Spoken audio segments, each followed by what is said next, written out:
Hello friends, welcome back to our channel. রেলে চাকরির সুযোগ 5,647টি শূন্য পদে নতুন করে নিয়োগ চলছে। এখনই আবেদন করুন। তবে তার আগে আমাদের চ্যানেলটিকে এখনও সাবস্ক্রাইব করেননি, তারা সাবস্ক্রাইব করে পাশে থাকুন। তবে শুরু করা যাক। ভারতের উত্তর পূর্ব সীমান্ত রেলওয়ে রিক্রুটমেন্ট সেল বেকার যুবকদের জন্য আকর্ষণীয় চাকরির সুযোগ নিয়ে এসেছে। এই পদে আবেদন করার জন্য প্রার্থীদের শিক্ষাগত যোগ্যতা, বয়সসীমা, আবেদন পদ্ধতি এবং নিয়োগের পদ্ধতি সম্পর্কিত বিস্তারিত তথ্য জানানো হলো। প্রথম হচ্ছে পদের নাম, অ্যাক্ট শিক্ষানবিশ, নিয়োগকারী সংস্থা আরআরসি, উত্তর পূর্ব সীমান্ত রেল। মোট শূন্যপদ 5,647টি। যোগ্যতার মানদণ্ড, পদের জন্য শিক্ষাগত যোগ্যতা, বয়সসীমা নির্ধারণ করা হয়েছে। যোগ্যতার বিস্তারিত আলোচনা নিচে দেওয়া হলো। শিক্ষাগত যোগ্যতা, আবেদনকারীদের মাধ্যমিক পরীক্ষায় কমপক্ষে 50% নম্বর সহ উত্তীর্ণ হতে হবে এবং পাশাপাশি আইটিআই সার্টিফিকেট থাকতে হবে। আইটিআই সার্টিফিকেট প্রার্থীর নির্বাচিত ট্রেড অনুযায়ী হতে হবে। অর্থাৎ আপনি যদি মাধ্যমিক পরীক্ষায় 50% পরে নম্বর পেয়ে পাস করে থাকেন এবং আইটিআই এর সার্টিফিকেট থেকে থাকে, তাহলে আপনি নিঃসন্দেহে এই চাকরির জন্য আবেদন করতে পারবেন। এরপর আবেদনকারীর বয়সসীমা, আবেদনকারীদের বয়সসীমা 15 থেকে 24 বছরের মধ্যে হতে হবে। নির্দিষ্ট সংরক্ষিত শ্রেণীর প্রার্থীদের জন্য বয়সের ছাড় রয়েছে, যা অফিসিয়াল বিজ্ঞপ্তিতে উল্লেখ করা আছে। অর্থাৎ আপনার বয়স যদি 15 থেকে 24 বছরের মধ্যে হয়ে থাকে, তাহলে আপনি নিঃসন্দেহে এই চাকরির জন্য আবেদন করতে পারবেন। এছাড়াও আপনি যদি এসসি, এসটি বা পিডব্লিউডি হয়ে থাকেন, তাহলে আপনি বয়সের ক্ষেত্রে ছাড় পাবেন। এরপর আবেদন পদ্ধতি, ইচ্ছুক প্রার্থীরা শুধুমাত্র অনলাইনের মাধ্যমে আবেদন করতে পারবেন। আবেদন প্রক্রিয়াটি সহজ ও সুনির্দিষ্ট।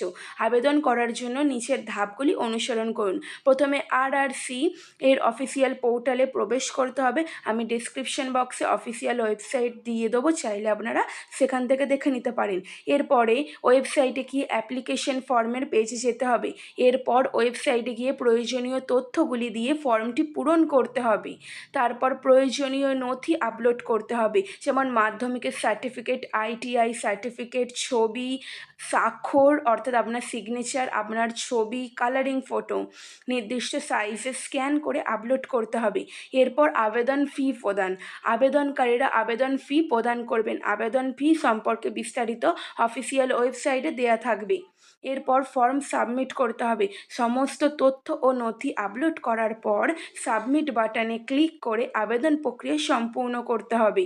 এরপর আবেদন করার শেষ তারিখ, অনলাইনে আবেদন প্রক্রিয়াটি আগামী 3 ডিসেম্বর 2024 তারিখ পর্যন্ত চালু থাকবে। প্রার্থীদের উচিত সময় মতো আবেদন প্রক্রিয়া সম্পন্ন করা। অর্থাৎ আবেদন প্রক্রিয়া ইতিমধ্যে শুরু হয়ে গিয়েছে। 3 ডিসেম্বর লাস্ট ডেট।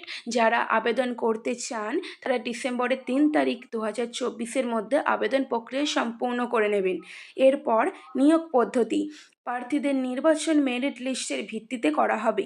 মাধ্যমিক এবং আইটিআই পরীক্ষার ফলাফলের উপর ভিত্তি করে প্রার্থীদের মেরিট লিস্ট প্রস্তুত করা হবে। এরপর নির্বাচিত প্রার্থীদের ডকুমেন্ট ভেরিফিকেশনের জন্য ডাকা হবে। চূড়ান্ত নিয়োগ প্রার্থীরা ডকুমেন্ট ভেরিফিকেশন প্রক্রিয়া সফলভাবে সম্পন্ন হওয়ার পরই নিশ্চিন্তে করা হবে। অর্থাৎ প্রথমে মেরিট লিস্ট বেরোবে একটা, সেখানে আপনারা মাধ্যমিক আইটিআই এর ফলাফল যেগুলি চেক করা হবে, তারপরে ডকুমেন্ট ভেরিফিকেশন, তারপরে চাকরির জন্য আপনাকে ডাকা হবে। বন্ধুরা, ভিডিওটি ভালো লেগে থাকলে চ্যানেলটিকে সাবস্ক্রাইব করে পাশে থাকবেন। ভিডিওটি কেমন লাগলো সেটাও আমাকে জানাবেন। নতুন ভিডিও খুব শীঘ্রই আসতে চলেছে। ধন্যবাদ।